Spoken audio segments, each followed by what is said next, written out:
Welcome back. Up now, Forum Daily's weekly energy update with Dan McTeague, Senior Petroleum Analyst at GasWizard.ca. Take it away, Dan.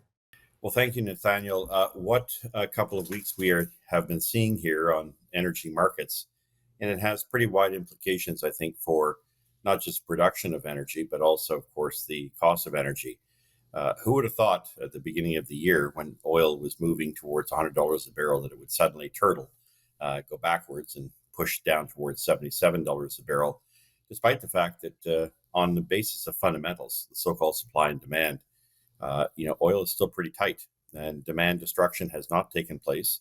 The world still needs more energy, and it's countries like Canada that are not stepping up to the plate, not able to step up to the plate, primarily because of course, pipeline hijinks and regulations of a government that's determined to ensure that we somehow figure out different ways. Maybe we can use heat pumps to keep our economy going. I'm kidding, of course, but that seems to be the policy in Ottawa these days.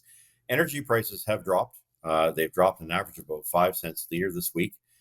In places like Toronto, you're paying about $1.52. It's going to remain that way for a good part of the week, mostly because the United States is celebrating the Thanksgiving long weekend, and that means, of course, no market activity. What little activity there is pretty muted and very, very light trading. So the same, of course, for Montreal, which is seeing prices in the range of about $1.67. The Maritimes, which have seen prices drop about 10 cents a liter over the past week or two, are also enjoying prices they haven't seen since the end of September. So we're looking there at prices in the 180, 175 range. That's true for Halifax, New Brunswick, and of course Newfoundland. PEI continues to follow the other Atlantic provinces. We go a little further west. We are seeing a bit of a divergence in provinces like Alberta, where the Premier Danielle Smith has announced a permanent suspension of the provincial tax. It looks like that will make and continue to have Albertans smiling as their diesel and gasoline prices remain by far and away the lowest in the country. Not far behind, of course, Saskatchewan and Manitoba, which have not followed a similar path. We're still seeing gas prices there in the $1.65 range, $1.60, $1.65, whereas in Alberta, they're in the upper $1.30s. For British Columbia, especially the interior, it seems that gas stations are doing very well there. They're not responding to any of the drops we've seen on energy markets, and gasoline prices still stubbornly in the 165 to 173 range. They can probably come down another 10 cents a liter, and that'll make gas stations just as profitable. The reality is that retail margins there, sticky retail margins, is really to blame, whether you're in Kelowna, whether you happen to be in Kamloops, whether you happen to be in Prince George. As for Vancouver itself, looking at almost record prices. I mean, if you consider that, the $1.71 to dollar, I'm just looking at the numbers here, $1.69 are prices we haven't seen in over a year and a half.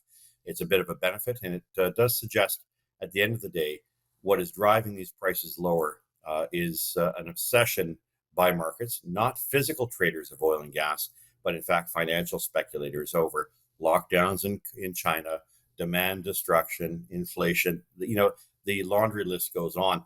The problem with all of this, Nathaniel, is that we are looking at a scenario where energy prices are going to come back dramatically and very rapidly once the world realizes, especially with the colder winter now besetting not just Europe, but North America, that we're going to have a significant draw on limited supplies.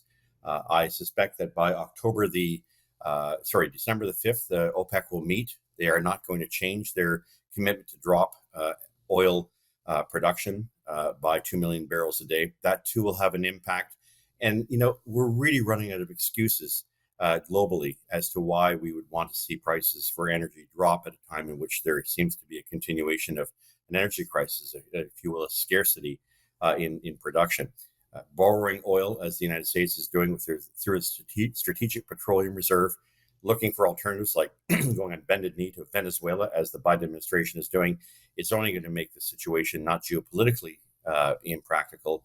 It's likely to lead to a very risky situation as far as energy prices are concerned. For the forecast for the week ahead, I'm not seeing much of a change. What you see is pretty much what you're going to get. We'll be back at you again next week, Nathaniel, for the weekly update.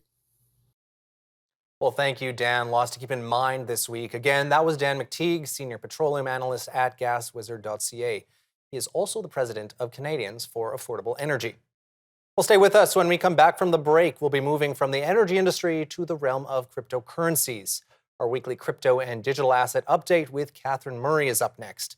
The host of The Buck Stops Here will take us through the biggest developments this week, so stay tuned. We'll be right back on Forum Daily with your crypto update.